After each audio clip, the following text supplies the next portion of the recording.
Hola, muy buenas tardes. Ya se han ido conectando varias personas. Habíamos comentado que iniciamos puntual, 5:30. Entonces, listo. Vamos a dar inicio en este momento. Un gusto tenerlos a todos acá en este espacio. Vamos a contar un poquito cuál es el, digamos, recorrido que hemos tenido durante estos últimos meses. Y pues como en cada escuela de padres, pues queremos iniciar recordando el proceso que hemos venido construyendo juntos en esa alianza familia y colegio que tanto les pedimos que tenemos que seguir nutriendo y fortaleciendo. Ustedes saben que comenzamos este ciclo con el tema de responsabilidad penal para adolescentes. Posteriormente, toda esta información que se trabajó con ustedes, padres de familia, fue reforzada a través de asambleas con los estudiantes por parte de los orientadores.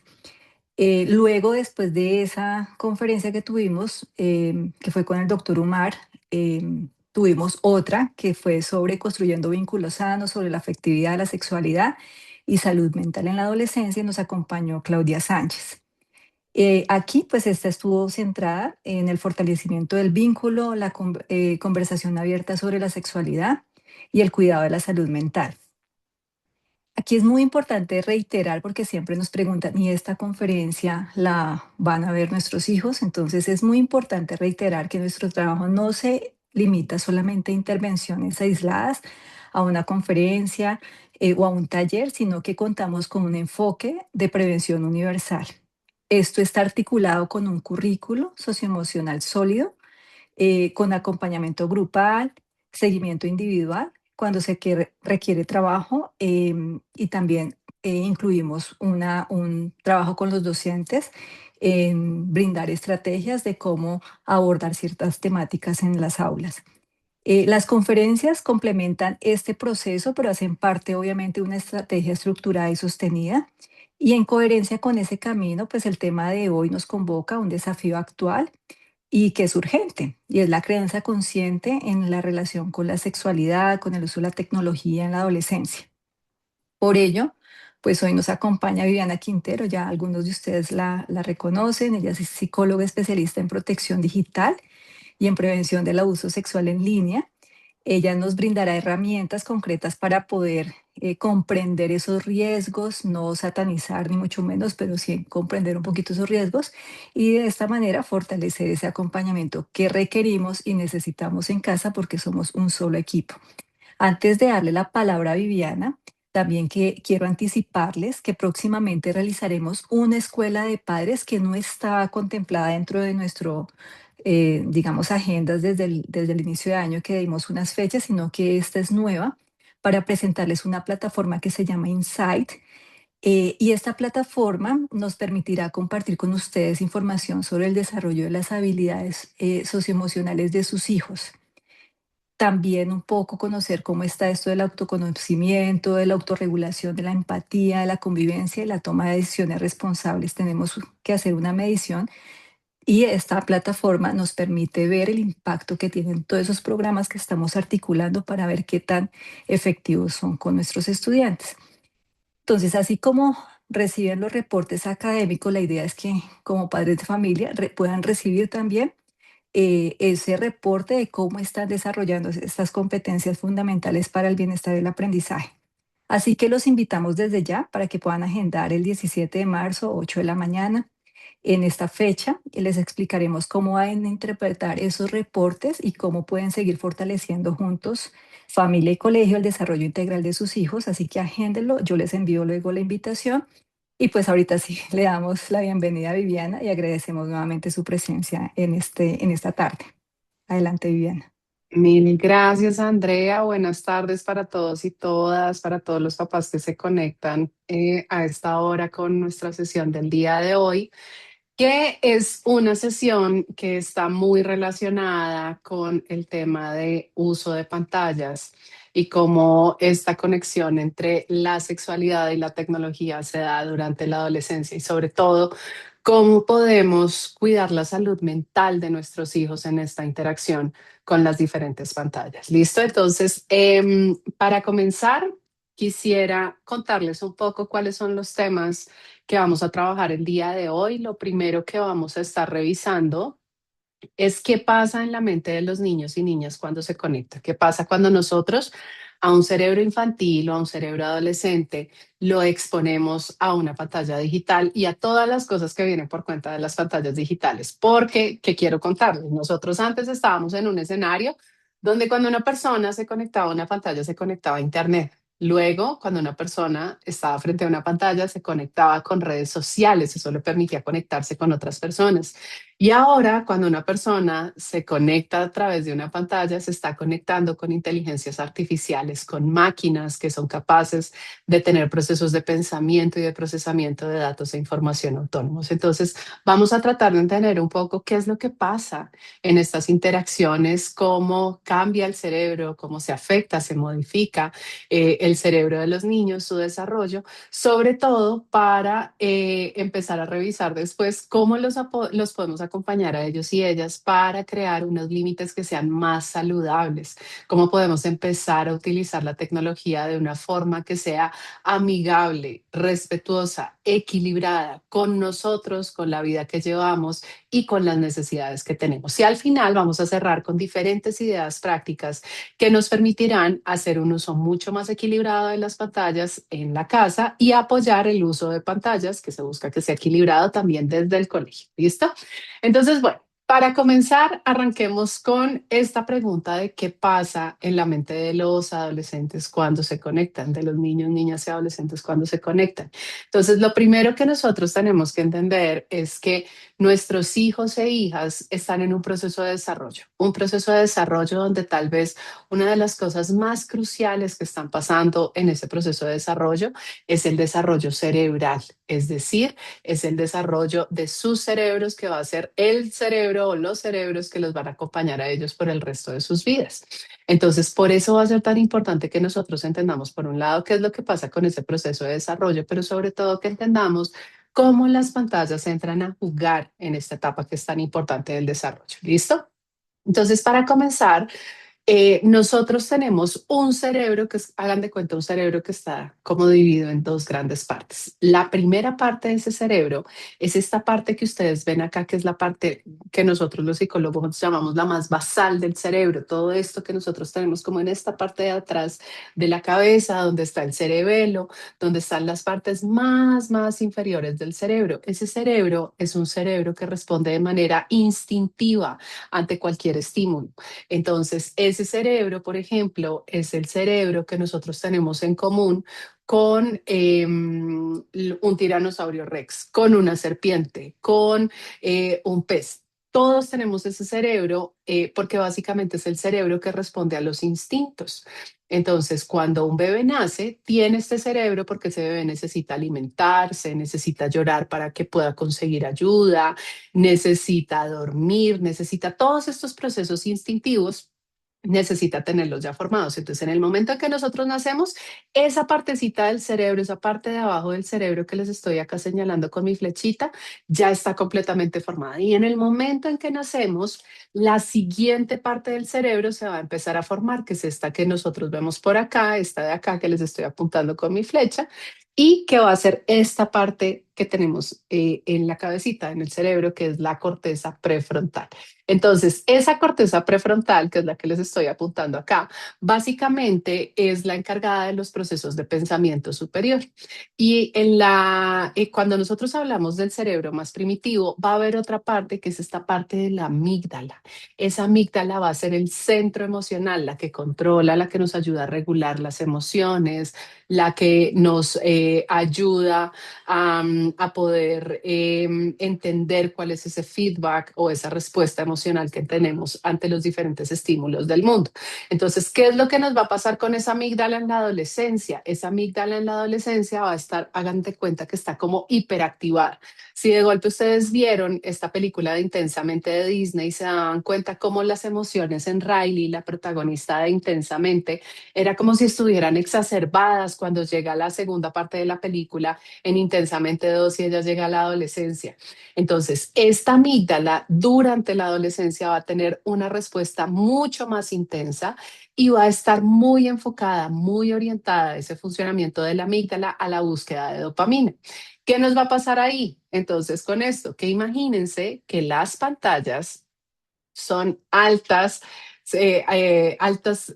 estimulantes y hacen que se segregue de una manera importante dopamina en el cerebro de nuestros hijos e hijas. Entonces, ¿qué es lo que nos va a pasar con esa dopamina? Imagínense que esa dopamina, que es esta molécula que ustedes ven acá en pantalla, es un neurotransmisor que básicamente se libera cuando nosotros estamos ante una situación de placer. Y en la adolescencia se va a liberar dopamina ante la recompensa social, porque esa dopamina durante la adolescencia va a impulsar la necesidad de conexión emocional y conexión humana de los adolescentes. Entonces, para los adolescentes, durante la adolescencia, va a ser muy importante lo que digan sus pares. Ellos van a estar muy atentos a lo que digan sus pares. Y cualquier cosa positiva que digan sus pares de ellos va a segregar o a hacer que el cerebro segregue esta cantidad de dopamina. Entonces, ¿qué nos va a pasar? Cuando nosotros empezamos a pensar en qué es lo que hacen las pantallas, entonces nosotros tenemos primero una pantalla que tiene luz, sonido y movimiento. Esa luz, sonido y movimiento son absolutamente atrayentes para este cerebro de abajo, el cerebro más instintivo que yo les contaba, este que se ve acá. Son sumamente, sumamente atrayentes porque como es un cerebro que responde a los instintos, ver luz, sonido o movimiento son señales del entorno que detonan respuestas a nivel cerebral. Pero entonces, ¿qué más nos va a pasar? Entonces, por un lado tenemos un cerebro primitivo, un cerebro, esa primera parte del cerebro, que va a responder a la luz, el sonido y el movimiento, pero además, cuando nosotros nos conectamos a una pantalla, usualmente es porque hay un contenido que nos interesa, porque hay alguien que quiere interactuar con nosotros o porque hay alguien a quien le gustó algo que nosotros hicimos. Y esa es la recompensa social. Entonces, lo que va a pasar acá es, primero vamos a tener un cerebro que quiere la luz, el sonido y el movimiento, va a prestarle atención a eso, pero que además cuando encuentra la fuente de luz, sonido y movimiento, recibe una recompensa social. Y lo que vamos a encontrar acá entonces es el acelerador, el que hace que el cerebro de nuestras hijas e hijos se conecte, se hiperconecte, porque va a estar buscando no solo la estimulación de luz, sonido y movimiento, sino también la estimulación social. ¿Y qué pasa con ese cerebro de nuestros hijos e hijas? Que todavía le falta un pedacito, tiene un pedacito que está todavía muy maduro, que es la corteza prefrontal. Esa corteza prefrontal, que es esta parte de acá que les contaba, está en proceso de desarrollo. Entonces, como va más o menos a mitad de camino de desarrollo, porque se empieza a desarrollar cuando nacemos y se termina de desarrollar a los 25 años, entonces sus capacidades no están totalmente consolidadas. Entonces, por ejemplo, capacidades que son capacidades complejas como la autorregulación, el control inhibitorio, el enfoque atencional, la orientación de la motivación, son procesos que se van a dar de manera parcial, que no están completamente consolidados, es decir, a los niños les va a costar freno, pero como ya se empezó a desarrollar un poco, tienen un alto nivel de razonamiento. Entonces es por eso que nosotros tenemos unos adolescentes que les cuesta mucho trabajo desconectarse, pero que son sumamente argumentativos y nos dan todas las razones de por qué deberíamos dejarlos que se conecten todo el tiempo que ellos quieran. Entonces, esto es lo que nosotros tenemos, es el panorama que tenemos a nivel cerebral.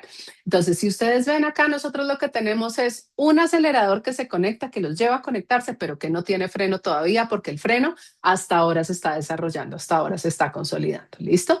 ¿Qué más va a hacer que les guste tanto las pantallas a los niños, niñas y adolescentes? Lo primero, la pantalla. Esta pantalla que ustedes están viendo en este momento es una pantalla que tiene luz azul. Esa luz se puso ahí para hacer que, por ejemplo, imágenes como la de este cerebro que yo les estoy mostrando se vean más nítidas, más vívidas, más realistas.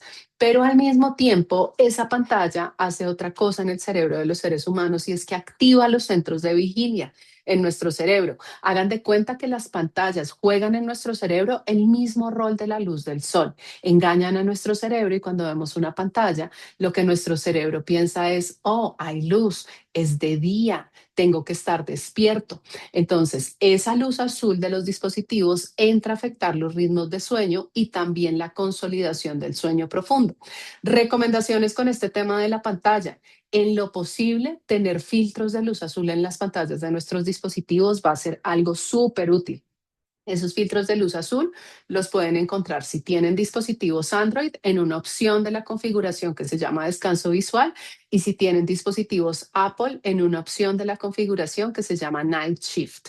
Básicamente lo que van a hacer estos filtros es que apagan la luz azul, la pantalla de su dispositivo se va a ver un poquito amarillita o un poquito como en tonos de sepia, pero no es nada grave. Y adicionalmente tiene un plus y es que nos ayuda a ahorrar la batería de nuestro dispositivo. Entonces, eso por el lado de la pantalla es una de las cosas que hace que nos queramos conectar.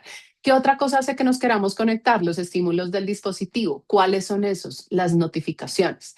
¿Qué es una notificación? Una notificación es una señal donde se emite luz, donde se emite un sonido y donde hay movimiento, que además nos dice que hay alguien que nos busca, que hay alguien que nos quiere mostrar algo o que hay algo que nos interesa en conexión con otra persona en el contexto digital, es decir, estimulación social. Entonces, solo en una notificación nosotros tendríamos 4 puntos de estimulación que son totalmente diferentes para este cerebro, que acuérdense, tiene acelerador, pero no tiene freno. Entonces, con esas notificaciones, ¿qué deberíamos hacer nosotros? En lo posible, reducir al máximo las notificaciones que tengamos.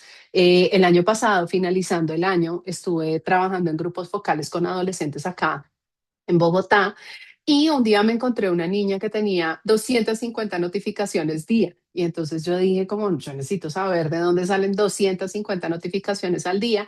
Pues resulta que esta niña tenía descargada la aplicación de Temu y le daba like a diferentes cosas, le daba corazoncito a diferentes cosas y a cada cosa que le daba un corazoncito y cambiaba de precio, pues le mandaba una notificación. Y uno diría, bueno, no está mal, esta niña no era compradora en Temu, pero pues finalmente uno ve esto como inocuo.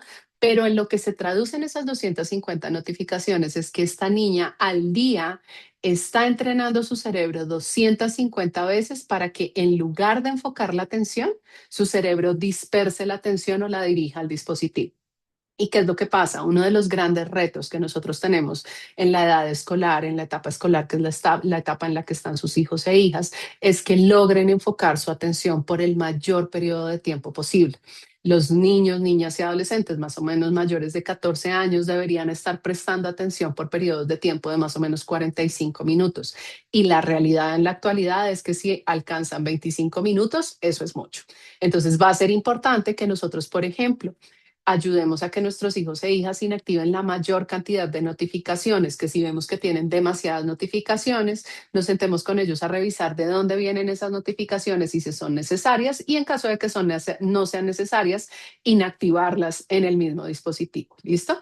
Otro tema que va a ser acá clave es que en lo posible procuremos que cuando nuestros hijos hagan sus tareas, sus trabajos escolares, traten de enfocarse en una sola actividad a la vez. A veces tenemos niños que se sientan a hacer tareas, escuchar música, chatear con sus amigos, jugar un videojuego y hacen muchas cosas al tiempo. Y estar en multitarea o patrón de comportamiento de estar en multitarea, básicamente lo que entra a afectar es la capacidad que ellos van a tener a futuro de poder centrar y enfocar su atención. Y eso va a ser fundamental para el aprendizaje. Entonces, bueno, ya eso es lo que tenemos con los estímulos del dispositivo, las notificaciones. Lo otro que vamos a tener es el contenido infinito, este contenido que baja y baja y baja, nunca se acaba, siempre es nuevo, es cortito y nos hace pensar que no hemos pasado tanto tiempo en línea. Este contenido infinito, estos bucles de contenido infinito, tal vez donde los podemos encontrar o entender de una mejor manera, es en el contenido, en la forma de despliegue de contenido que tienen, por ejemplo, plataformas como TikTok o que podemos encontrar en los Reels de Instagram. Ese es el algoritmo que mejor ha logrado optimizar toda la parte atencional de los seres humanos y el que hace que nosotros como seres humanos y usuarios de Internet nos enganchemos por más tiempo, que es básicamente este tema de bajar, bajar, bajar, siempre encontrar algo nuevo que nunca se nos acabe y siempre contenidos muy pequeñitos que nosotros cuando vemos sentimos que no estamos perdiendo mucho tiempo.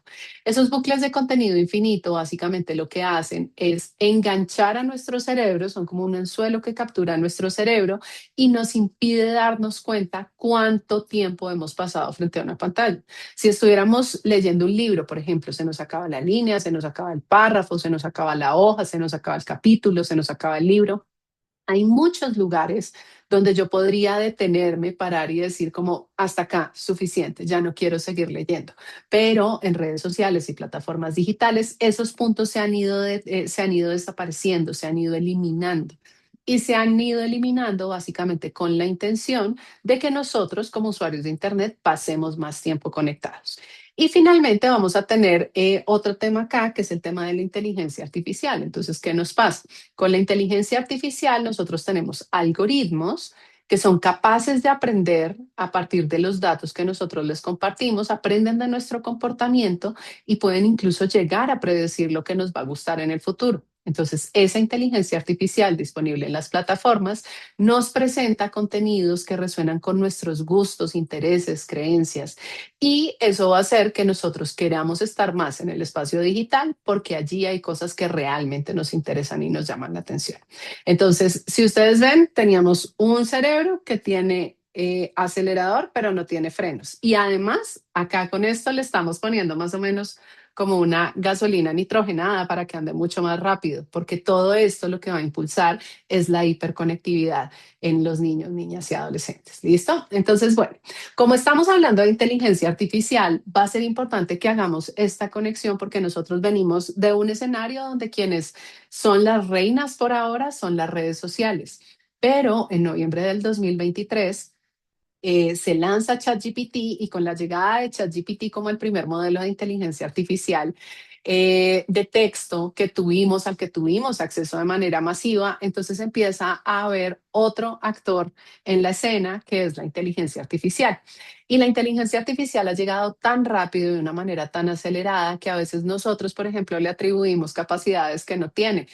Es común ahora, por ejemplo, ver cómo la inteligencia artificial puede, por ejemplo, predecir el resultado del mundial o puede, por ejemplo, hablar de ciertas características del mundo en el que nosotros estamos y encontramos diferentes noticias donde se habla de cosas que dijo la inteligencia artificial, pero vale la pena que entendamos qué es la inteligencia artificial con el fin de que sepamos qué puede hacer y qué no puede hacer y hasta dónde podría o no cuidar de nuestros hijos e hijas. Entonces, ¿cómo funciona la inteligencia artificial? La inteligencia artificial funciona básicamente a partir de un conjunto enorme de datos, que son todos los datos que nosotros como humanidad hemos ido depositando a lo largo de los últimos años en el Internet. Esos datos incluyen desde, por ejemplo, la Enciclopedia Británica o Wikipedia o fuentes de referencia como revistas o artículos indexados, que son artículos científicos, hasta, por ejemplo, los foros de Reddit, los comentarios en redes sociales, las noticias que no más que informar desinforman. Aquí encontramos de todo. Todo lo que está en Internet hace parte de esos millones de datos que alimentan la inteligencia artificial. Esos millones de datos son conocidos como el corpus de conocimiento de Internet, que es todo lo que hemos ido alimentando. Entonces, ¿qué es la inteligencia artificial? Básicamente es una serie de algoritmos que son reglas o procesos que se crean para analizar todo ese gran conjunto de datos y que cuando esos algoritmos tienen una cantidad enorme de datos, pues lo que van a empezar a hacer es a detectar patrones. Entonces empiezan a revisar estructuras, entonces pueden detectar formas, patrones de coincidencia entre diferentes conjuntos de datos, temas de los cuales se está hablando.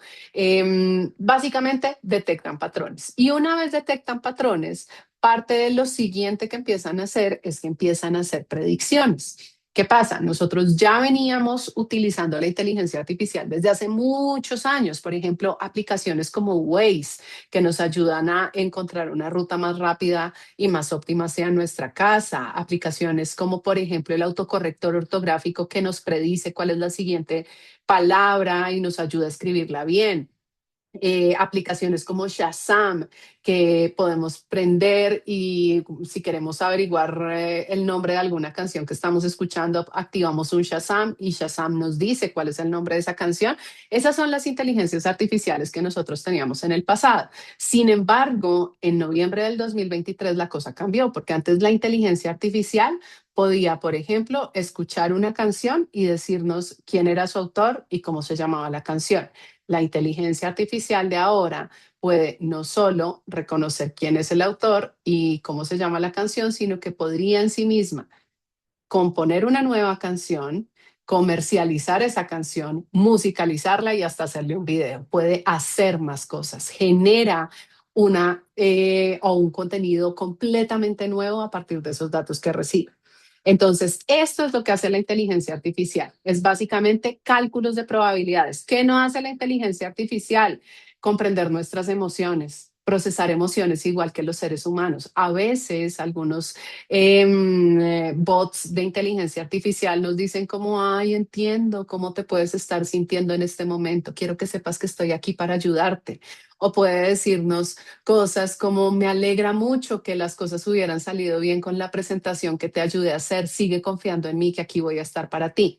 Sin embargo, es importante que nosotros reconozcamos eso no como una empatía genuina, como podría pasar entre humanos, sino simplemente como un cálculo de probabilidad que estas inteligencias artificiales hacen, dándonos la combinación de palabras que creen que va a ser el mejor resultado, que va a resonar de una mejor manera con nosotros. ¿Listo? Es muy importante que lo tengamos en cuenta. Entonces, por un lado, no tienen emociones. Por otro lado, no entienden los matices y los contextos culturales. Todavía no entienden esto. Entonces, por ejemplo, cuando nosotros, por eso es que pasa que a veces cuando nosotros pedimos imágenes a las inteligencias artificiales, si yo, por ejemplo, le pido una imagen de personas colombianas, lo que me va a dar es personas colombianas que parece que hubieran salido de Encanto o de la película Coco de Disney o como si fueran mexicanos, pero le cuesta entender esos matices culturales. Y otra cosa que le va a pasar es que para la inteligencia artificial es muy difícil, es casi imposible saber qué está bien y qué está mal según un contexto determinado. Entonces, si por ejemplo nuestros hijos e hijas consultan a la inteligencia artificial por temas relacionados con sexualidad o con salud mental, puede ser que obtengan respuestas que no son apropiadas. Y de hecho ya tenemos un antecedente en Estados Unidos donde el año pasado, al cierre del año, tuvimos una demanda en contra de OpenAI, porque al parecer ChatGPT le ayudó de manera efectiva a un adolescente de 16 años a quitarse la vida. Así es como funciona la inteligencia artificial y así es como nos sabe qué es lo mejor para nuestros hijos e hijas. Entonces, ya entendiendo cómo funciona la inteligencia artificial, qué hace y qué no hace, lo siguiente es entender qué es lo que hace con los cerebros de los niños y niñas. Entonces, lo primero es que la inteligencia artificial va a estar aprendiendo sistemáticamente de todo lo que nuestros hijos e hijas ven y hacen. Y eso es importante que nosotros lo tengamos en cuenta. Papás y mamás, pregúntense cuántos de sus hijos ya están utilizando algún sistema de inteligencia artificial, llámese ChatGPT, Gemini, Llama, Claude, cualquiera de estos chatbots de inteligencia artificial. Pregúntense cuántos de sus hijos están utilizando esos chatbots. Y luego pregúntense a cuántos de ustedes estas compañías les han pedido permiso para procesar los datos de sus hijas e hijos. Estoy segura que no a muchos.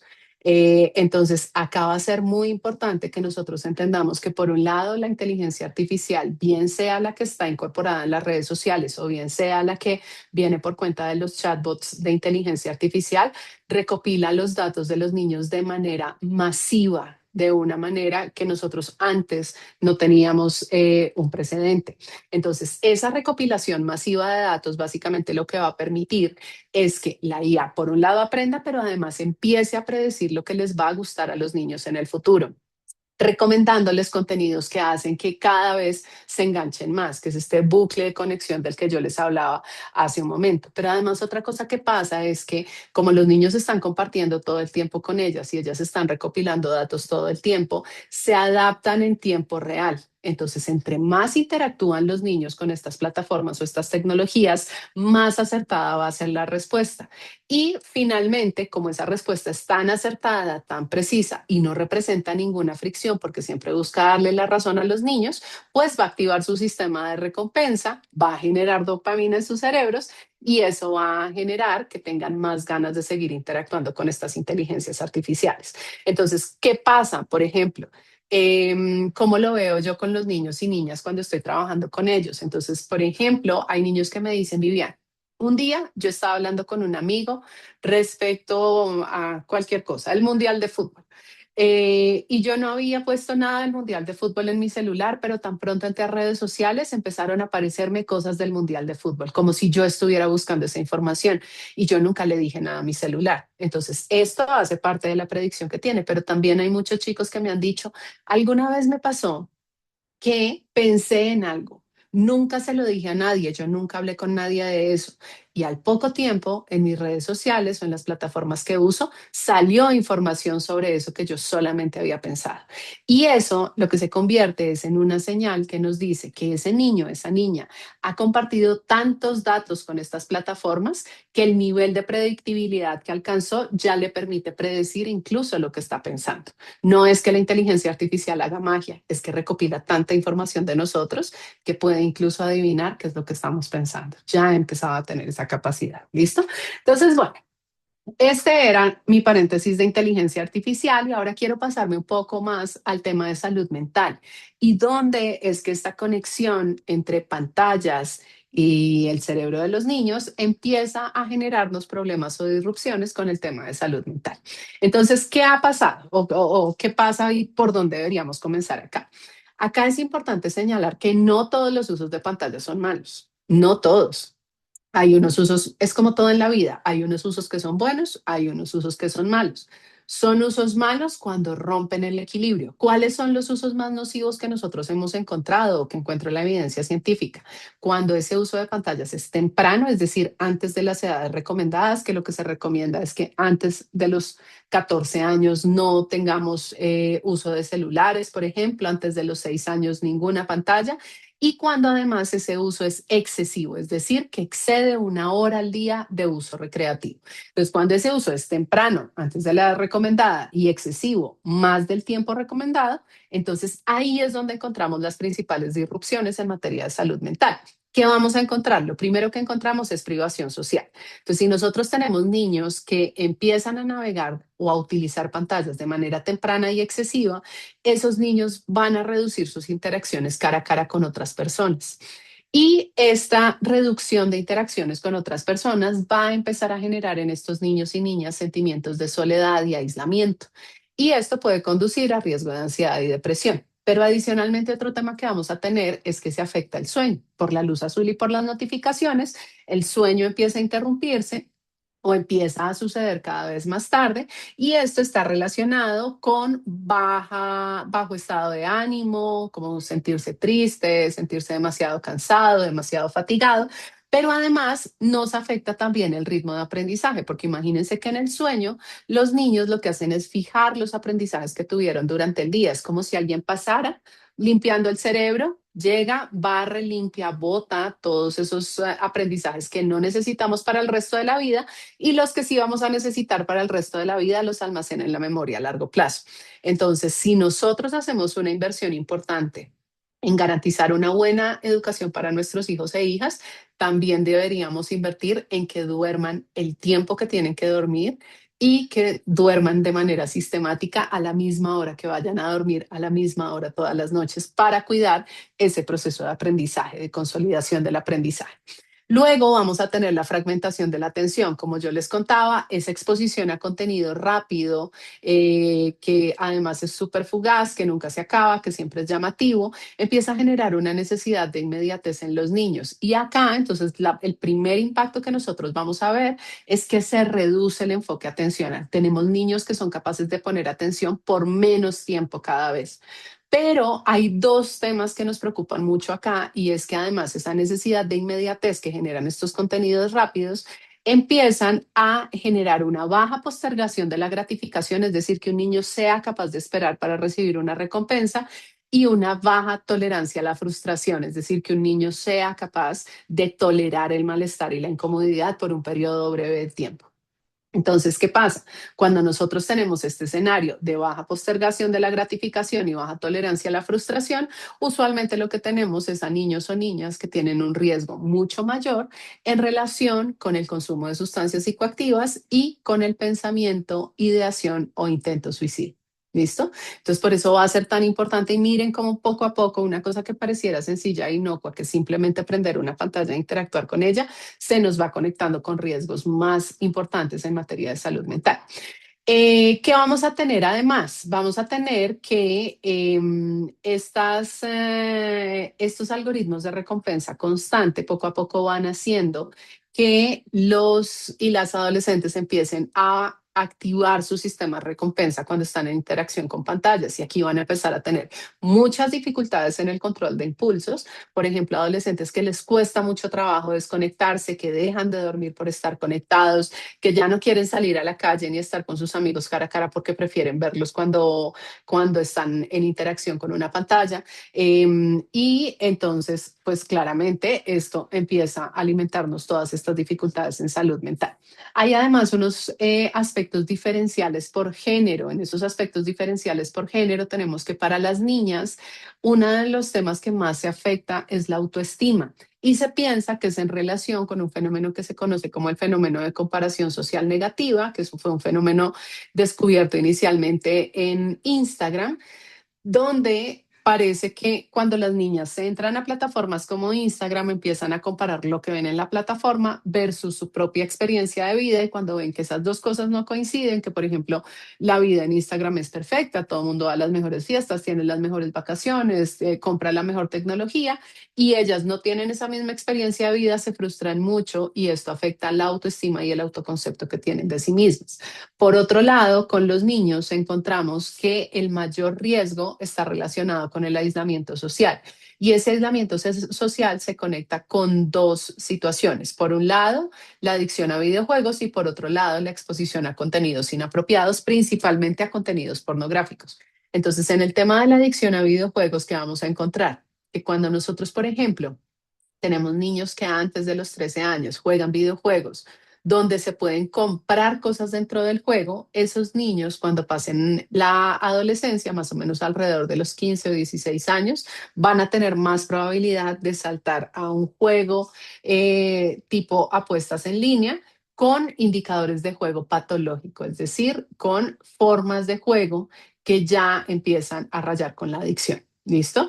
Entonces, juegos que deberíamos tener allí en el radar, juegos como Roblox, Fortnite, Free Fire, son juegos donde se pueden comprar cosas dentro de la aplicación, pero además que exponen a altos niveles de violencia a los niños y que en muchos casos han tenido antecedentes, como por ejemplo en el caso de Roblox, de situaciones de explotación sexual infantil que se han presentado dentro del mismo juego, por eso deberíamos prestarles atención.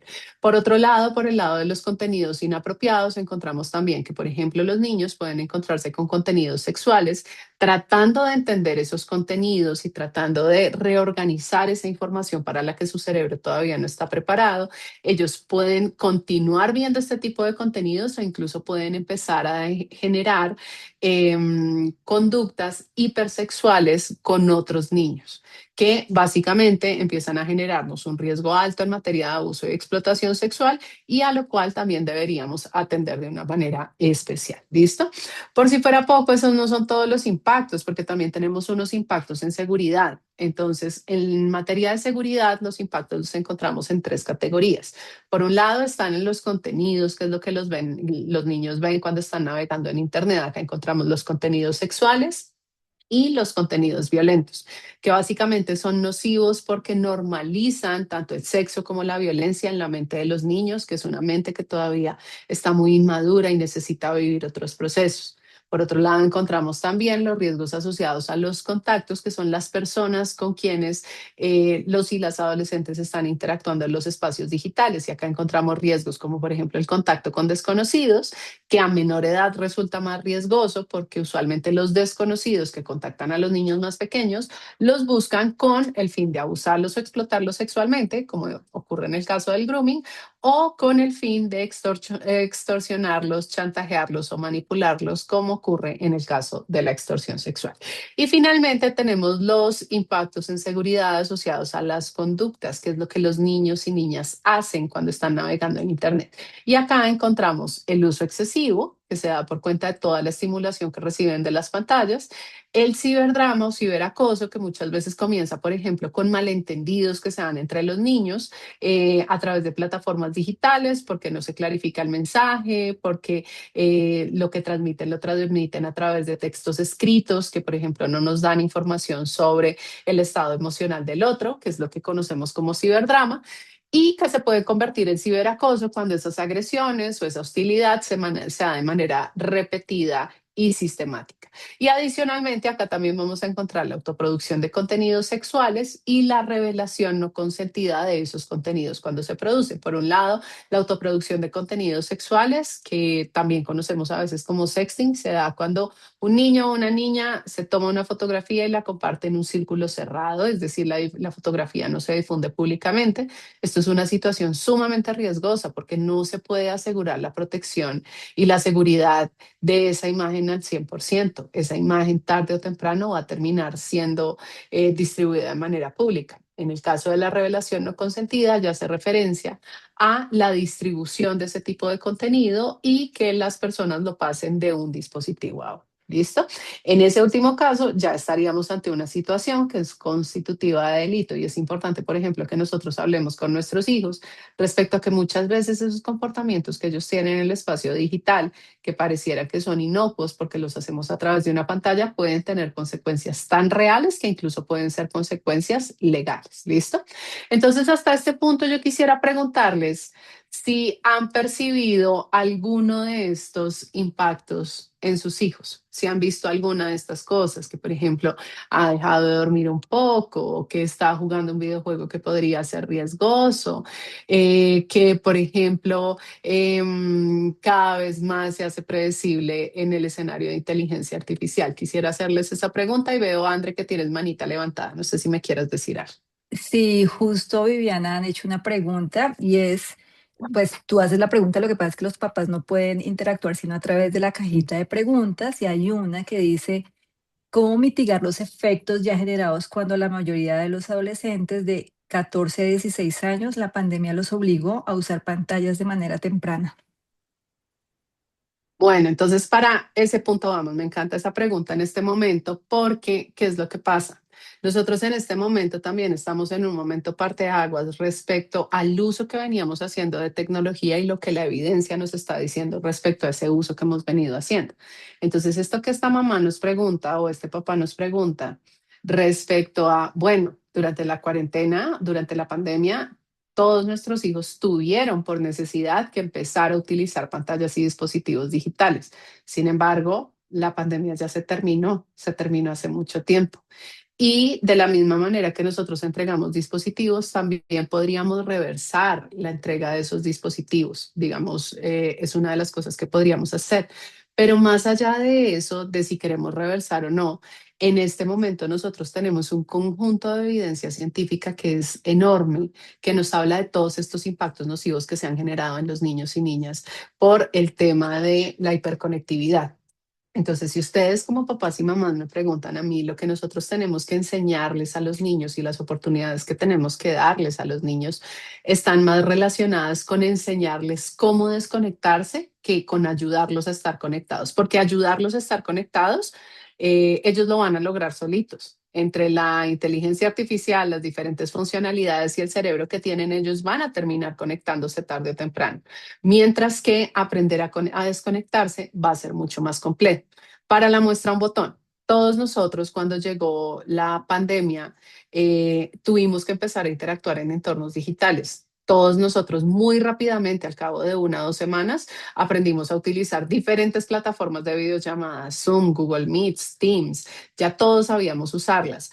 Sin embargo, cuando pasa la cuarentena, empezamos a tener otras formas distintas de trabajo y aunque muchas de estas cosas quedaron integradas, volvimos en muchos casos, por ejemplo, a las interacciones presenciales, a las reuniones presenciales, aunque seguimos manteniendo algunas cosas, sí dimos un paso para atrás. Lo mismo ocurre en este escenario. Aunque nosotros tuvimos por obligación que ayudar o llevar a los niños a que se conectaran, la información y la evidencia científica que tenemos en este momento es una invitación abierta a que les enseñemos a desconectarse por su bienestar y por su salud mental. ¿Listo? Entonces, si uno quisiera hacer eso, ¿cómo puede hacerlo? ¿Cómo puede uno empezar a crear unos límites saludables, sobre todo viniendo de este escenario donde ya entonces nosotros teníamos otros límites donde la gente sí se podía conectar, donde nuestros hijos e hijas sí se podían conectar? Entonces, lo primero es entender que nosotros somos su entorno protector, nosotros creamos su entorno protector. Y cuando hablo de nosotros, hablo de los papás como familia y el colegio. juntos, en alianza, es como creamos ese entorno protector. Entonces, ¿qué es lo que nos va a pasar? Lo primero que nos va a pasar es que Internet es un espacio global. Entonces, esas decisiones y límites que yo tomo para mi casa no son solo para mi casa. Cuando yo tomo decisiones y límites en mi casa, si son para el uso de Internet, esos límites van a terminar construyendo no solo el entorno digital de nuestros hijos e hijas, sino el de sus compañeros. Entonces, esa entrega temprana de dispositivos, básicamente lo que va a hacer es que empieza a reducir las edades mínimas de acceso, que fue lo que nosotros empezamos a sentir durante la pandemia. Pues ya todos los niños tienen dispositivos, ya todos están conectados y eso poco a poco va haciendo que se aumente la presión social hacia la tenencia de dispositivos. Sin embargo, ¿qué pasa? Eso no es un avión, eso es algo que nosotros podemos reversar y nosotros de la misma manera que entregamos un dispositivo porque tenía todo el sentido entregarlo durante la cuarentena, también podemos decir, ahora necesito que me lo regreses. Sobre todo en aquellos casos donde, por ejemplo, los niños todavía no tienen la edad adecuada o donde, por ejemplo, hemos detectado niños que todavía no tienen las habilidades porque empiezan a correr riesgos o empiezan a tener dificultades con el entorno digital. Andrea, tienes manita levantada. Sí, en relación con lo que estás diciendo, hay una pregunta que dice, ¿es malo o intrusivo leer las conversaciones que tienen en sus redes? Esa es una muy buena pregunta. Entonces, digamos que eso va a depender mucho del escenario en el que nosotros estemos. Los papás y mamás en Colombia tenemos la potestad legal que nos dio la Corte Constitucional de acceder a las redes sociales o a las plataformas digitales de nuestros hijos para garantizar su protección integral y en situaciones de emergencia. Pero esto es para garantizar su protección y en situaciones de emergencia, no como medida de acompañamiento permanente. Entonces, si yo lo que quiero es acompañar el uso de tecnología que mi hijo o mi hija están haciendo, la mejor estrategia no es entrar y espiar a escondidas. La mejor estrategia va a ser abiertos con ellos, de manera que nosotros podamos revisar sus pantallas o sus dispositivos en cualquier momento.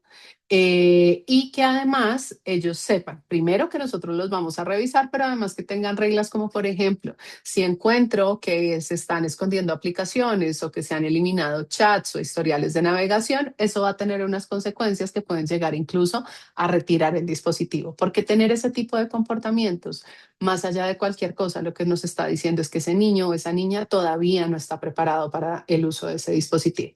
Entonces, la respuesta es, nosotros como papás podríamos, pero ¿queremos hacer eso o queremos más bien construir una relación de confianza donde yo pueda ser abierto y honesto con mi hijo, con mi hija, revisar su dispositivo en cualquier momento y también poder dar retroalimentación en cualquier momento? Si ustedes me preguntan, creo que el segundo escenario es el que más y mejores cosas les enseña a los niños y niñas. Entonces, bueno, vamos a continuar por acá con el tema de los entornos protectores y es cuando nosotros hablamos de un entorno protector, otro tema que nos llega necesariamente al escenario es que si un riesgo digital se presenta, si se llega a presentar un riesgo digital, el colegio va a estar en la obligación de activar una ruta de atención para ese riesgo digital. Y una vez esa ruta de atención se activa, eso implica que nosotros como papás, mamás, cuidadores, tenemos que estar involucrados.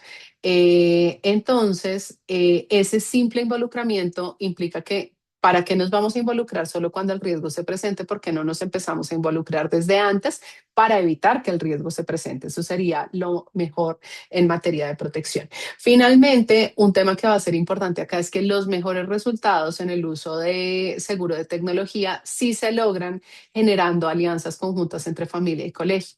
Por ejemplo, cuando ustedes también como papás se unen, por ejemplo, los papás del curso, los papás del nivel, para definir límites como, por ejemplo, cuándo vamos a entregar los dispositivos, a partir de qué edad vamos a permitir redes sociales, ustedes también están ayudando a construir un entorno protector. Y si adicionalmente, por ejemplo, hacen cosas como conocer las políticas del colegio en materia de seguridad infantil en línea y en materia de uso y apropiación de tecnología, pues eso va a configurar un entorno mucho más protector para sus hijas e hijos. Pero siempre esto debería ser un trabajo conjunto. ¿Listo?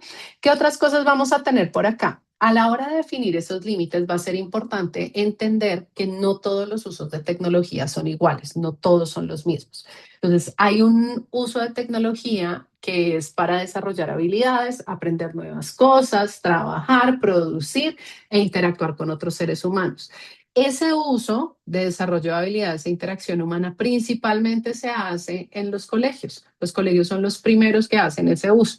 Ese uso como tal no tiene un límite específico de tiempo siempre y cuando no afecte el bienestar de los niños. O sea, un niño podría pasar en pantalla, si es aprendiendo, puede estar en la pantalla siempre y cuando eso no haga, por ejemplo, que deje de dormir, que deje de comer, que deje de interactuar con otras personas. Si eso no interfiere con esas actividades de bienestar, entonces no tiene una restricción de tiempo. ¿Qué va a pasar? Porque esto no tiene una restricción de tiempo. Primero, porque los niños en este uso están desarrollando habilidades. Segundo, porque usualmente cuando los niños hacen este uso, que este, como les digo, es uno de los usos que se hace en el colegio, los niños tienen un objetivo pedagógico que está dirigiendo ese uso, pero además están acompañados por un adulto, que es el profesor que los está guiando, los está orientando y están conectados a través de una red segura. Que eso, todo eso no lo tienen del otro lado en el uso pasivo recreativo, que es básicamente hacer consumo pasivo de contenidos o utilizar contenidos de entretenimiento y que ese uso sí está restringido a máximo 1 hora al día que no tiene carácter acumulativo. Hay muchos papás que me dicen, Viviana, y si mi hijo no se conectó de lunes a viernes, ¿eso quiere decir que el sábado se puede conectar 6 horas? Y yo les digo, no. Estos son horas de pantalla, no puntos del supermercado, entonces no se acumulan, solo tenemos uno diario. Entonces, ¿qué va a pasar? Si ustedes ven en este uso pasivo recreativo, no tenemos adultos acompañando tan frecuentemente. Hay algunos papás que acompañan mucho, pero hay otros que no lo pueden hacer o sencillamente no están interesados en hacerlo. Adicionalmente, no hay un objetivo pedagógico, no se está desarrollando ninguna habilidad. De hecho, lo que se está haciendo es transitar por el tiempo o pasar el tiempo acompañado de una pantalla o en presencia de una pantalla, pero no hay desarrollo de ninguna habilidad. Y lo otro que nos pasa es que en muchos casos se hace a través de redes que no son tan seguras para los niños. Entonces, estos dos usos va a ser clave que nosotros los tengamos diferenciados porque hacia donde deberíamos apuntar si queremos incrementar el tiempo de uso es a que sea un uso educativo y no un uso únicamente pasivo o recreativo. ¿Listo? Hay muchos papás y mamás que me dicen como, uy, Viviana, pero es que 1 hora al día no es como muy poquito, eso no es como muy poquito tiempo para que los niños estén en pantallas. Entonces, es importante mostrarles de dónde es que sale este tema del máximo 1 hora al día. Entonces, estas actividades que ustedes ven acá en la parte de arriba, en la franja moradita de la tabla, actividad física, alimentación, higiene, tiempo de sueño, tiempo escolar, son actividades que los niños necesitan para prosperar en el mundo. Si un niño no se mueve, no se baña y no come, no duerme y no estudia, ese niño probablemente no va a llegar a la edad adulta, no va a prosperar en el mundo. Pero si yo le quito pantallas a un niño, no pasa nada. Nosotros crecimos sin pantallas y no nos pasó nada. Entonces, ¿qué es lo que pasa? Miren todas estas actividades ocupan tiempo del día de los niños. Acá no tenemos, por ejemplo, incluidas actividades como la socialización, la lectura, el tiempo en familia, que son súper importantes para el desarrollo cerebral de los niños. Y aún así, sin tener 1 hora de pantallas aquí incluida, ya los niños tienen días de 22, 21 horas al día. Entonces, ¿qué pasa? Cuando yo pongo un tiempo de pantallas acá que excede 1 hora al día, esta columna de total se me va a reventar. Va a tener más de 24 horas. Y papás y mamás, por más que la tecnología ha avanzado, los días siguen teniendo apenas 24 horas. El tiempo de los niños es limitado. Y si nosotros pudiéramos tomar decisiones que los cuiden y los protejan, esas decisiones deberían estar encaminadas a proteger el tiempo de estas 4 actividades, principalmente el tiempo de sueño.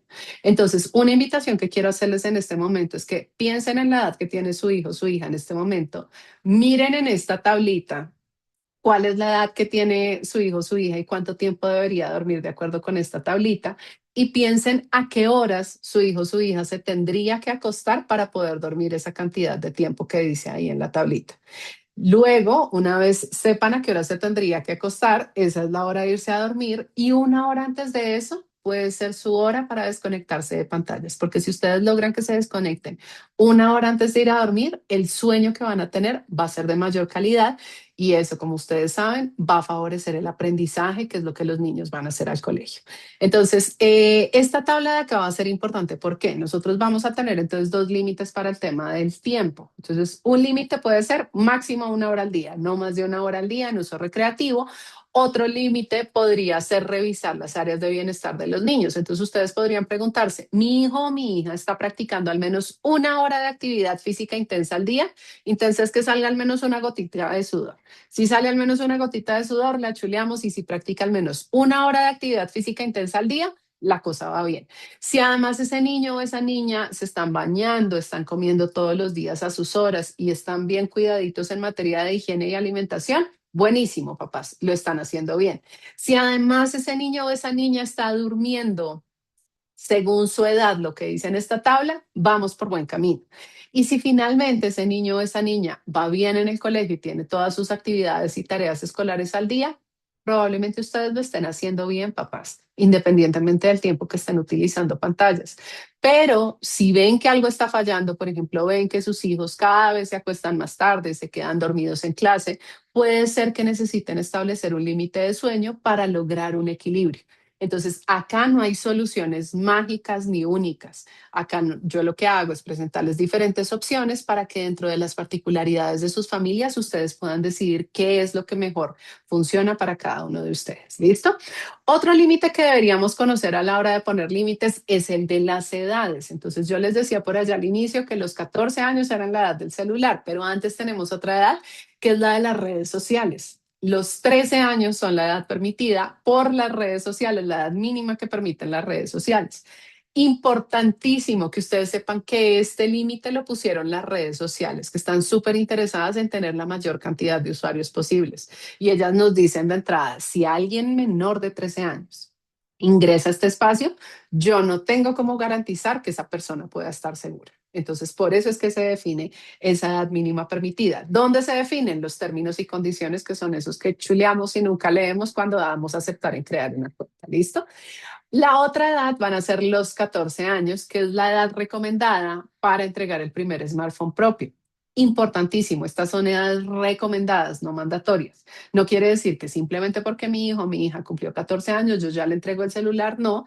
Tendría que tomarme el tiempo para pensar si ese niño o esa niña está en capacidad de tener ese dispositivo para podérselo entregar. Entonces aquí es una mezcla de edad con nivel de madurez. Ahorita revisamos el nivel de madurez y Andrea, creo que tienes preguntita por ahí, cuenta. Sí, nos dicen por acá, ¿cómo proceder si me encuentro con cuentas que aconsejan, en comillas, o presentan retos que incitan a hacerse daño? En este tipo de cuentas, si son cuentas que nosotros encontramos a través de una plataforma como redes sociales, Instagram, YouTube, TikTok y este tipo de plataformas, importantísimo reportar. Siempre al lado del contenido nosotros vamos a encontrar tres puntitos o una flechita hacia abajo. Cuando hacemos clic ahí, hay una opción que dice bloquear o reportar o simplemente reportar. Ese tipo de contenidos que incitan al daño o a la autolesión son contenidos que son restringidos en todas las redes sociales. Ninguna red social permite esos contenidos.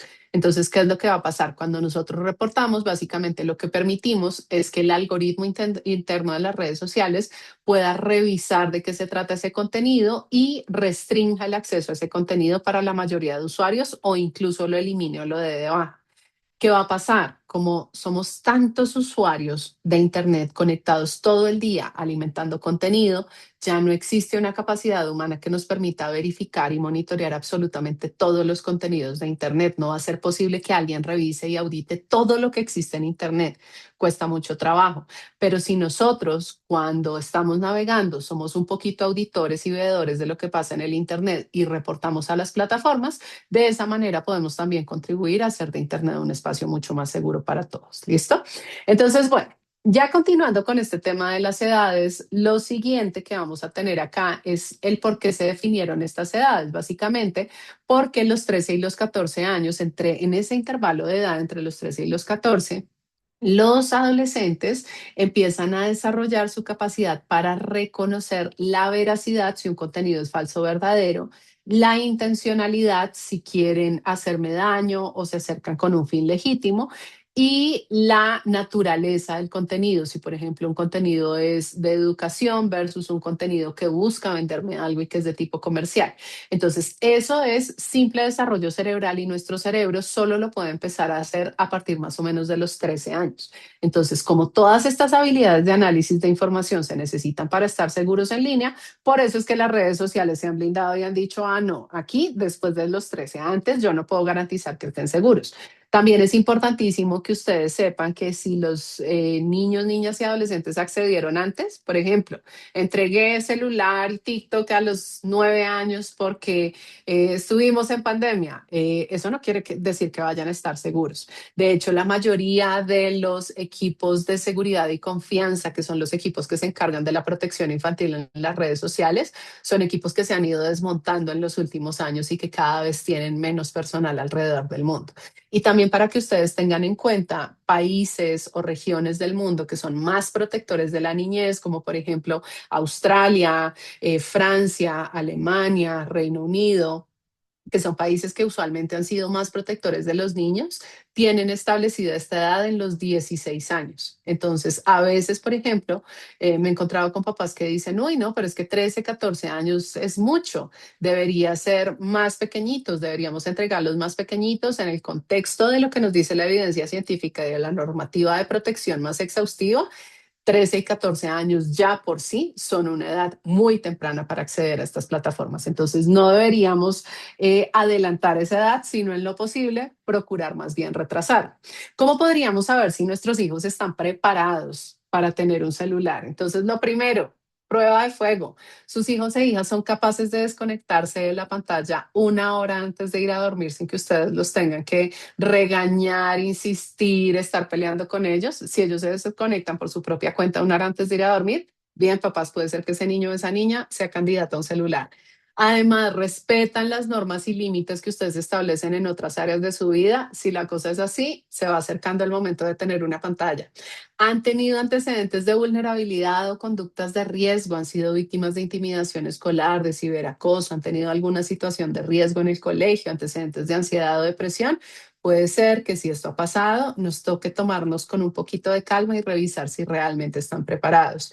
Confían en nosotros, esos niños, esas niñas, esos adolescentes o en un adulto cercano cuando tienen problemas, dudas o dificultades. Si se les presenta un problema o una duda, ellos vienen a nosotros para aclararlas y la respuesta es sí, puede ser que esté preparado. Entonces, ¿qué va a pasar? Esto es una combinación de factores, nos ayuda a entender qué tan maduros son nuestros hijos e hijas para utilizar un dispositivo. Nuestros hijos e hijas van a querer un dispositivo porque los dispositivos son sumamente llamativos, pero es nuestra responsabilidad como adultos entregarlos en un momento donde los potencie en lugar de hacerles daño. Y una cosa que va a ser importante es, puede ser que nosotros entreguemos un dispositivo y que nuestros hijos aparentemente estén preparados y que hayamos hecho el proceso, pero si con el paso del tiempo las cosas no van bien, empezamos a ver que nuestros hijos corren riesgos, que se conectan más de la cuenta, que les cuesta trabajo ponerle fin al uso de pantallas, entonces revocar el acceso es una posibilidad que nosotros también tenemos. Podemos decir, vas a regresarme el celular y cuando vuelvas a estar preparado o cuando estés preparado para usarlo de una manera responsable, yo te lo regreso. Esa también es una opción que nosotros tenemos allí. ¿Listo? Entonces, en este punto, yo quisiera preguntarles para que ustedes hagan una reflexión personal. ¿Cuáles son sus reglas familiares para el uso de pantallas? ¿Tienen reglas? ¿Han definido reglas en sus casas? Si yo, por ejemplo, fuera mañana a una sesión con sus hijas e hijos y les preguntara cuáles son las reglas que hay en casa para el uso de pantallas, ¿qué me contestarían ellos? ¿Qué reglas tienen ustedes para el uso de pantallas? Y esto se los pregunto básicamente porque cuando nosotros hablamos del entorno digital, hablamos de un entorno en el que nosotros esperamos que los niños y niñas regulen su conducta, pero lo dejamos desregulado. Muchas veces no les decimos a los niños y las niñas las reglas. Y los niños, si no tienen reglas, pues no van a saber qué es lo que nosotros como adultos esperamos de su comportamiento. Las reglas a los niños les dan seguridad, por eso definir reglas va a ser una de las tareas que vamos a tener en mente. ¿Listo? Entonces, ¿esto cómo lo hacemos práctico? Entonces, lo primero es que para definir esas reglas las podemos definir como un plan de uso de medios. Entonces, lo primero que deberíamos definir es que hayan zonas libres de pantallas. Entonces, por ejemplo, no tener celular en las habitaciones ni en la mesa del comedor. Esas dos zonas, habitaciones y mesa del comedor, son dos zonas espectaculares para definir como zonas libres de pantallas. ¿Por qué? Porque si sacamos los celulares de las habitaciones, los niños van a poder dormir mejor y además vamos a evitar todos los riesgos de seguridad que vienen por cuenta de que los niños se conecten sin supervisión en las noches. Y si sacamos las pantallas de la mesa del comedor, al principio va a ser tremendamente aburrido, pero un día alguien va a decir, ¿y qué más? Y van a empezar todos a conversar alrededor de lo que pasó en sus días y van a empezar a compartir las cosas que les preocupan o les interesan. Y eso genera conexiones de confianza que han demostrado ser más efectivas que el mejor de los controles parentales. Entonces, zonas libres de pantallas es el primero. El segundo es medios y contenidos adecuados. Entonces, definir, por ejemplo, qué contenidos se pueden ver en casa. Por ejemplo, deberíamos definir que no está permitido ver, por ejemplo, contenidos donde aparezcan personas desnudas o con sus partes privadas descubiertas, donde los personajes o personas se hagan daño a sí mismos o a otros. Esos contenidos no los deberíamos ver. Tampoco deberíamos descargar aplicaciones que no son aptas para nuestra edad. Y acá, aparte de lo que nosotros empezamos es a priorizar la calidad del contenido. ¿Qué va a pasar? Si nosotros tenemos niños y niñas que utilizan 3 horas de la tecnología de manera productiva para aprender cosas, para desarrollar habilidades, eso va a ser muchísimo mejor que alguien que usa 3 horas la tecnología simplemente para hacer scroll, ver contenidos inapropiados o interactuar con contenidos que todavía no son para su edad. En un lado estamos en la oportunidad, en el otro lado estamos del lado del riesgo. ¿Listo? ¿Qué más vamos a tener por acá? Hacer una supervisión progresiva. Entonces, esto se conecta con esta pregunta que nos hacían hace un momento de, bueno, ¿hasta qué punto yo puedo espiar? La opción que yo les daba era no espiar, sino acompañar. Pero ese acompañamiento, esa supervisión debería ser progresiva. Yo no puedo acompañar de la misma manera a un niño que está en quinto de primaria que a un adolescente que está en décimo de bachillerato.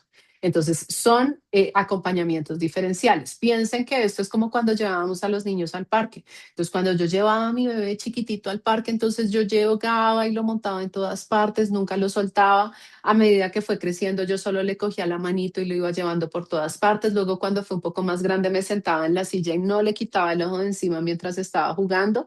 Y luego, ya cuando fue más grande, le decía, ve al parque y regresas antes de las 4 de la tarde. Entonces, de la misma manera, el control y la supervisión deben ir cediendo con el tiempo, de manera que nosotros permitamos que los niños poco a poco vayan desplegando la autonomía que han ido ganando. ¿Listo? Entonces, siempre acá la consigna es acompañar en lugar de espiar. Si necesitamos tener una conversación, si necesitamos revisar algo, siempre lo hacemos de frente y siempre lo hacemos con este principio de que nosotros como papás somos los encargados del cuidado y la protección. ¿Listo?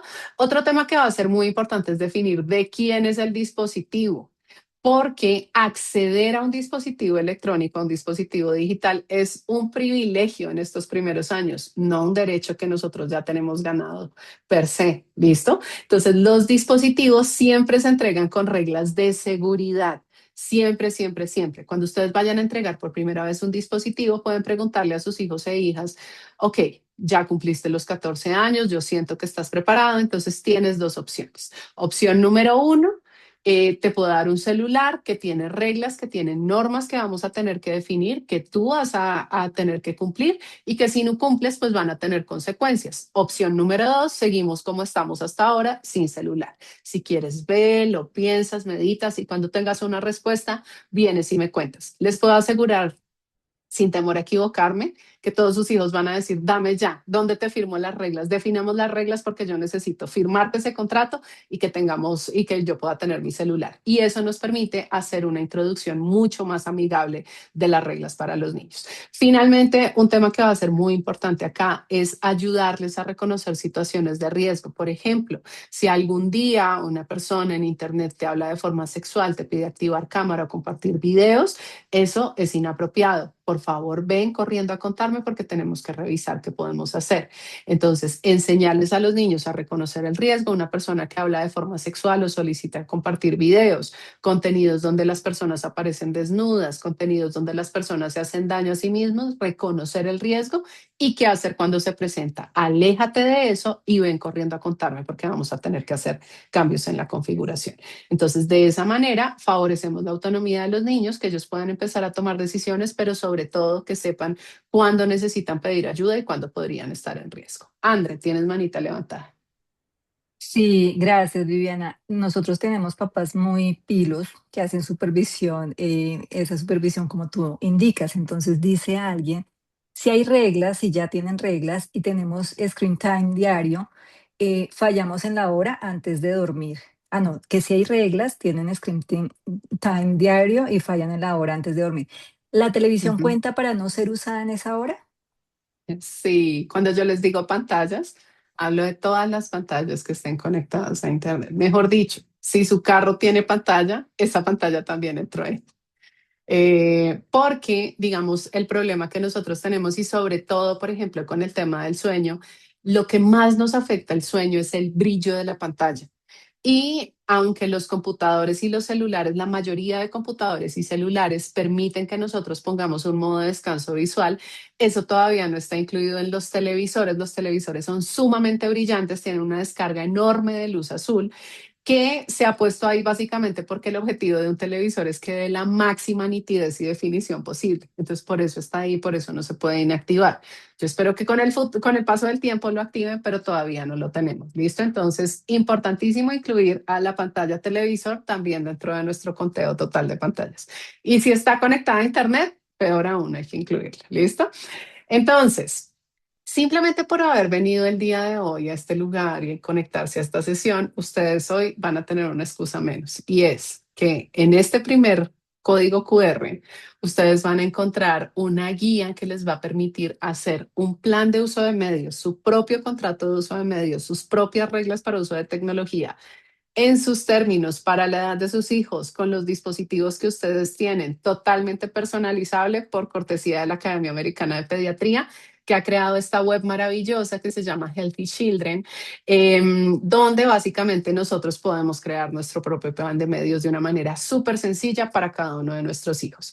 También otro recurso que va a ser súper útil para ustedes, si quieren le pueden tomar un pantallazo, un screenshot a esta pantalla, es este recurso de Common Sense Media. Cuando ustedes, por ejemplo, tengan dudas respecto a un contenido, si un contenido es apto o no para sus hijos, salió una nueva película y no sé si la pueden ver, una nueva serie en una plataforma digital y no sé si la pueden ver, un nuevo videojuego y no sé si comprárselo o no, pueden ir a commonsensemedia.org, revisar la reseña y Common Sense Media les va a dar una información súper útil. Primero les va a decir de qué se trata, para qué edades es adecuado y por qué, pero además les va a dar una guía de conversación para que ustedes hablen con sus hijos respecto a ese contenido, que es algo maravilloso porque les permite hacer una cosa que se llama covisualización, que es acompañar a sus hijos, entender la lógica con la que usan la tecnología y poder reorientar las cositas que nos estén fallando. ¿Listo? Y otra excusa que no van a poder tener hoy ustedes simplemente por haber venido acá, sobre todo los papás y mamás de chicos menores de 14 años, es el tema de tener un control parental. Estos controles parentales que ustedes ven acá, esos códigos QR, todos los van a llevar a controles parentales que ya vienen preinstalados en los sistemas operativos de sus equipos, que son gratuitos, que son fáciles de configurar y que, por ejemplo, en el caso de controles parentales como este de Google Family Link, que a mí me gusta un montón, permiten que nosotros, por ejemplo, inactivemos el celular en las noches cuando nuestros hijos se van a dormir, que además pongamos un horario escolar para que el celular no esté molestando a nuestros hijos mientras está en el colegio, o que filtremos la tienda de aplicaciones para que no descarguen contenidos para los que todavía no están preparados. Entonces, antes de los 14 también es un infaltable dentro de la protección de nuestros hijos e hijas.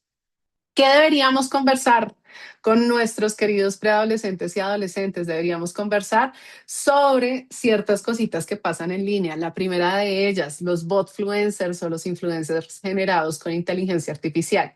Cada vez más nosotros estamos teniendo influencers completos, perfiles completos en redes sociales que son totalmente generados con inteligencia artificial y que empiezan a establecer unos estándares de vida y de logro que a veces pueden ser poco realistas y que pueden frustrar mucho a nuestros hijos. Un ejemplo es este que ustedes ven acá. Esta es una cantante muy famosa que se llama Rosalía y esta de acá es una botfluencer. Ella no existe. Es simplemente una imagen generada digitalmente, pero va a los mejores festivales, tiene la mejor ropa, estudia en los mejores lugares, accede a la mejor tecnología, tiene los mejores carros, tiene los mejores viajes, toda la vida de ella es perfecto y espectacular.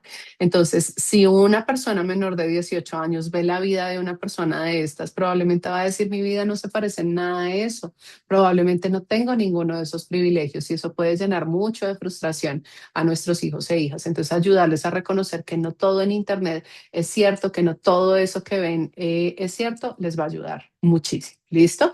Otro tema, los filtros de realidad aumentada que hay en las redes sociales, estos filtros que nos pasan de estar desmaquilladas, despeinadas y al natural a convertirnos en una persona totalmente producida, maquillada, peinada y cumpliendo con un estándar de belleza que es bastante eh, extraño.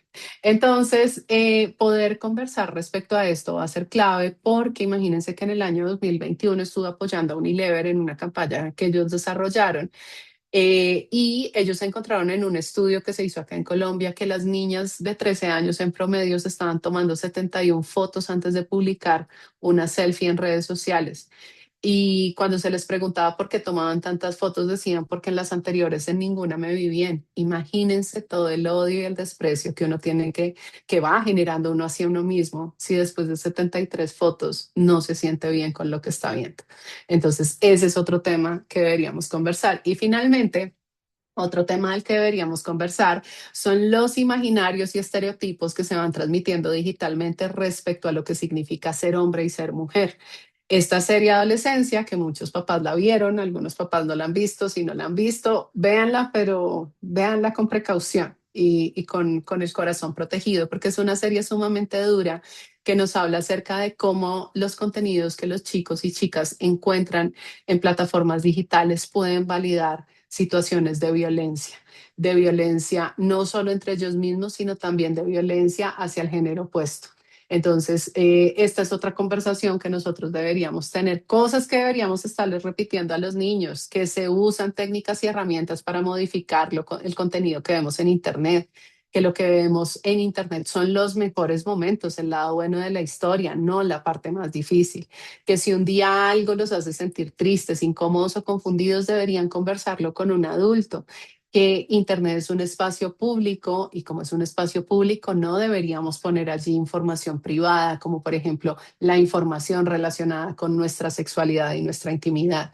Y que el sexo y la violencia capturan nuestra atención y presentan ideas distorsionadas respecto a la forma en la que nosotros interactuamos como seres humanos. Es importante señalar que en los últimos años, sobre todo en lo que va corrido de este año, nosotros hemos estado expuestos a una descarga excesiva de violencia por cuenta de los conflictos armados que hay alrededor del mundo, por cuenta de lo que se ha encontrado respecto a este tema de tráfico y explotación sexual y estar tan expuestos a esta información que es tan violenta, pues básicamente lo que termina haciendo es que nos desensibiliza frente a la violencia y es importante que nosotros sepamos que a la violencia en red nosotros le debemos poner un par y le debemos poner un filtro porque genera daño independientemente de la edad que tengamos. ¿Listo? Si quisiéramos pensarnos en un tiempo sin pantallas, que va a ser muy útil para los adolescentes, de la misma manera que nosotros les damos un celular, les pagamos su conexión, también deberíamos empezar a buscar tiempos donde ellos se puedan desconectar y no tengan que interactuar con pantallas. ¿Qué ideas podrían servirnos para ese tiempo sin pantallas? Incluir juegos, deportes, tocar instrumentos, resolver acertijos, aprender habilidades prácticas que sean tiempos, eso, a eso lo llamamos tiempo desafiante, que es básicamente un tiempo donde ellos practiquen alguna actividad donde tengan que desafiarse a sí mismos y a sus habilidades para lograr un nivel mayor de habilidad o de destreza. Entonces, ese va a ser clave. El otro va a ser tiempo social presencial. Si se van a encontrar con sus amigos y van a interactuar con sus amigos, mejor que sea en una interacción cara a cara, donde estén hablando, donde estén interactuando presencialmente y no a través de plataformas digitales. Entonces, organizar salidas, organizar voluntariados, encuentros cara a cara con los amigos, una cosa súper, súper chévere que podemos hacer con nuestras hijas e hijos. También tiempo de logro. Este tiempo de logro hace referencia a actividades que tienen un inicio, que tienen un proceso y donde al final se logra algo, se concreta algo. Entonces acá, por ejemplo, cocinar, estas actividades que ahorita se han puesto súper de moda en Bogotá, de ir y pintar una matera, de ir y pintar una porcelana, de ir y hacer yoga con gaticos, con perritos, con cualquiera de estas cosas, son actividades súper, súper interesantes que les ayudan a tener este sentido de logro y desarrollan esta habilidad de tolerar la frustración y el malestar, pero además postergar la gratificación, es decir, esperar para tener una recompensa. Y finalmente, el tiempo verde, tiempo de interacción con la naturaleza, porque ese tiempo de interacción con la naturaleza nos ha demostrado que una sola hora de tiempo verde puede revertir los efectos nocivos de 3 horas de sobreexposición a pantallas. ¿Listo? Y ya para ir cerrando, ¿cuándo deberíamos buscar apoyo psicológico? Cuando tenemos chicos o chicas que desplazan actividades importantes para su desarrollo, comer, dormir, estudiar, pasar tiempo con la gente, por estar conectados. Y nuestra señal va a ser que muestren una ansiedad excesiva o desregulación excesiva cuando tratemos de desconectarlos. Es normal que mi hijo, mi hija adolescente, yo le diga como, oye, llevas 3 horas pegado al teléfono, ya desconéctate y me diga, ay, tú sí molestas, tira el teléfono y se vaya bravo o molesto. Eso es normal, hace parte de la edad.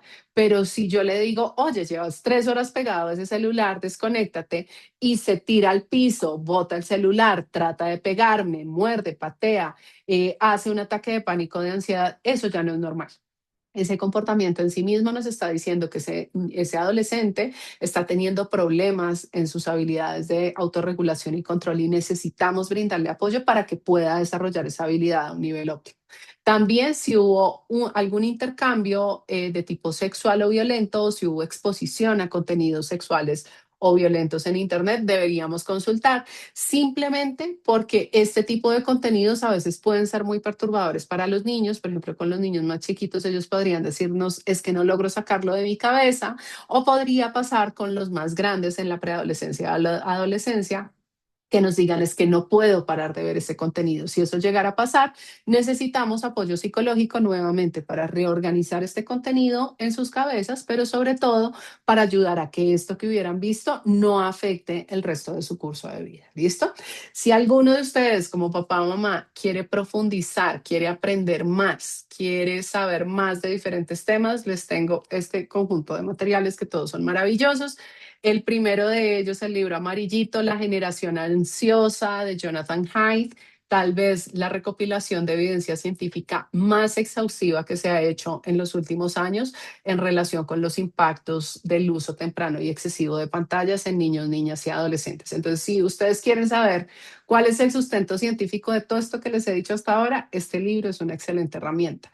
La segunda, la guía Wow de Dale una Vuelta.org. Esta guía es una guía que nos permite hablar de pornografía en familia desde edades muy tempranas, tan tempranas como los 6 años, poder explicarles a nuestros hijos de qué se trata este tipo de contenidos, por qué nos hacen daño, qué deberíamos hacer si algún día lo vemos, de una manera tranquila y abierta, como deberían ser esas conversaciones entre padres e hijos. Otro tema que vamos a tener por acá, otro libro que vamos a tener por acá es Cómo decirle no a tu celular, una guía inspiradora para jóvenes, de Brad Marshall y Lindsay Hassock, que son dos autores maravillosos, son psicólogos del comportamiento, son analistas de comportamiento, y desarrollaron este libro, que es un libro, de hecho acá lo tengo, es un libro chiquitito, miren, es súper delgadito. Ay, a ver si me deja ver. Es un libro súper delgadito, que es como una guía de bolsillo que le ayuda a cualquier adolescente agobiado por su uso excesivo de dispositivos a desconectarse de una manera que sea amigable con él o con ella y con su familia. Y finalmente, esto que ven de últimas es una serie, un documental que hay en Netflix que se llama El dilema de las redes sociales, o The Social Dilemma, que les recomendaría sentarse a verlo con sus hijas e hijos y empezar a conversar, simplemente abrir conversaciones y preguntas abiertas respecto a lo que ven allí. Entonces, ya con esto cierro mi sesión de hoy, y yo creo que les compartí miles de estrategias, o bueno, un montón de estrategias, muchísimas estrategias. Y la idea de esta sesión de hoy no es que se vayan a tratar de implementar todo o que digan, no, con tanta cosa prefiero no implementar nada. La idea de hoy es que ustedes piensen en este momento que de lo que vieron el día de hoy, una sola cosa, no tienen que ser más, una sola cosa de la que vieron hoy, podrían empezar a implementar en su casa a partir de hoy, cuando apaguemos esta pantalla y nos vayamos a descansar, o a partir de mañana. Escojan solo una. Y si esa una les funciona, vuelvan a esta conferencia, vuelvan a esta presentación, a las notas que tomaron o a los pantallazos que sacaron y anímense a seguirlo intentando, porque yo estoy segura que ustedes han implementado muchas de las cosas de las que hablamos el día de hoy acá. Y eso, papás y mamás, ustedes lo hicieron sin tener formación para entornos digitales, en un entorno que está en constante cambio y en un escenario para el cual ustedes no se habían preparado. Y eso de lo que habla es del enorme amor que ustedes tienen hacia sus hijos e hijas, que fue el que los trajo el día de hoy acá. Así que desde ese amor los animo a que se animen a implementar al menos una de estas estrategias, a que sigan aprendiendo y a que sigan trabajando junto a nosotros para que las niñas y niños estén más seguros en el espacio digital. Ya con esto cierro mi presentación y voy a dejar por acá este codiguito para que ustedes registren su asistencia y hagan la evaluación del espacio de hoy. Y no sé, Andrea, si tengamos preguntas por ahí en el tintero. Sí, Viviana, muchísimas gracias. Súper siempre los espacios que tenemos contigo, muy, muy prácticos, muchas herramientas para aplicar en casa y tenemos algunas preguntas que van más para el colegio, pero entonces déjame, yo miro aquí rápidamente. Dicen que excelente charla, muchísimas gracias. Y por acá, lo más difícil es permitir solo una hora de pantalla al día. Sabemos que es un reto muy grande. Agradecimientos por el espacio. Vamos a subir como siempre, subimos por un tiempo esta grabación y la presentación, pues tengo que preguntarle a Viviana si podemos acceder a la presentación. Felicitaciones, qué buena charla, listo, esto ya. Y por acá, el link de asistencia es el código QR. Yo sé que a veces es difícil, pero no sé si de pronto José Olguita les dejan poner ahí el link, porque a mí no me deja escribir, sino solamente responderles a ustedes.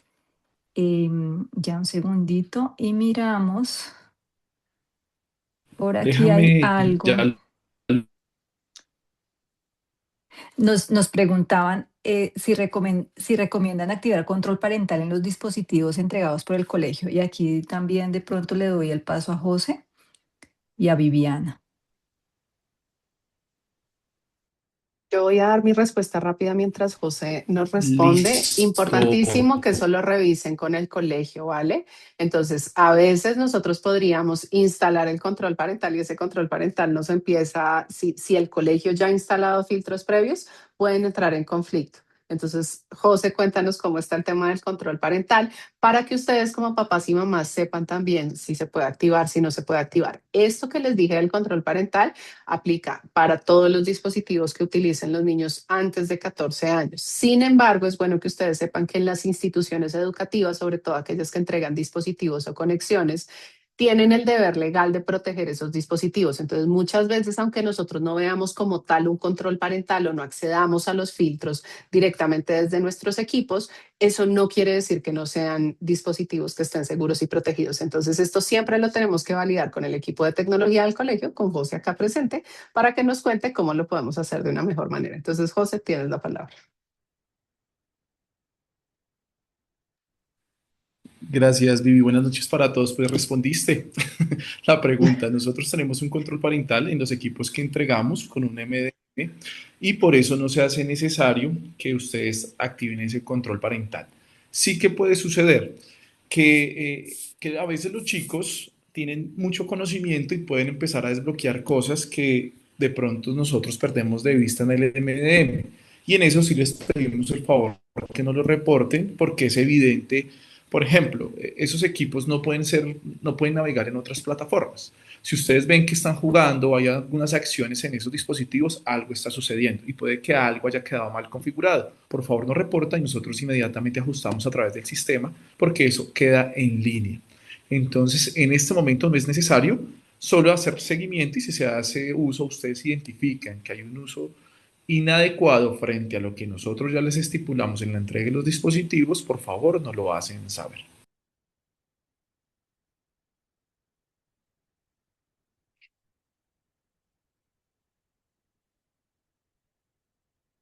José, había otra pregunta que te compartí sobre las horas en las que se envían las tareas y yo mientras tanto trato de publicar el link de la asistencia, ¿vale? Listo. Entonces, frente a la pregunta que queda abierto, por ejemplo, la plataforma de nosotros que es Management, no es que nosotros indiquemos que se envíen trabajos a las 12 de la noche. Por default, la plataforma indica, por ejemplo, si la entrega es el viernes 6 de febrero, la plataforma automáticamente permite recibir contenido de evidencia de ese trabajo hasta las 12 de la noche. Ya a las 12:01 ya no lo recibe, pero eso es por default de la plataforma. Y los correos que se envían el fin de semana, algunos de esos correos son informativos, que abajo tenga una leyenda que dice no tiene que responder en ese momento. Pero muchas veces lo hacemos con el ánimo de ser eficientes, donde nosotros también el fin de semana, algunas veces que son necesarios algunos mensajes, los enviamos para hacer activar o actuar pronto frente a alguna información que hemos recibido.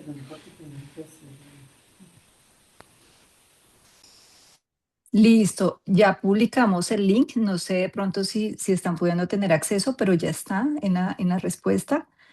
Esta ya la respondimos. No sé si quieren, puedes mirar también si hay más. Lo que vamos a compartir, sí, vamos a compartir esta información en la página del departamento y Manashpack. Ustedes saben que yo mando después un mensaje con la grabación. Mm, Esta ya la respondió José, creo que ya. El resto son, bueno, hay un libro de Amazing Generation, Your Guide to Fun and Freedom in a Screen. Bueno, esa tú la conoces, Viviana, nos están preguntando por ese libro. Este libro es un libro que sacó Jonathan Haidt, el mismo de la generación ansiosa, pero Ok, para niños. ok. Entonces creo que está para niños como de 12, 16 años. Es un libro súper interesante porque es una novela gráfica y entonces le da diferentes recursos a los chicos para entender este carácter persuasivo que tiene la tecnología y recobrar la autonomía digital. Así que sería un recurso excelente para sumar a los que les compartí.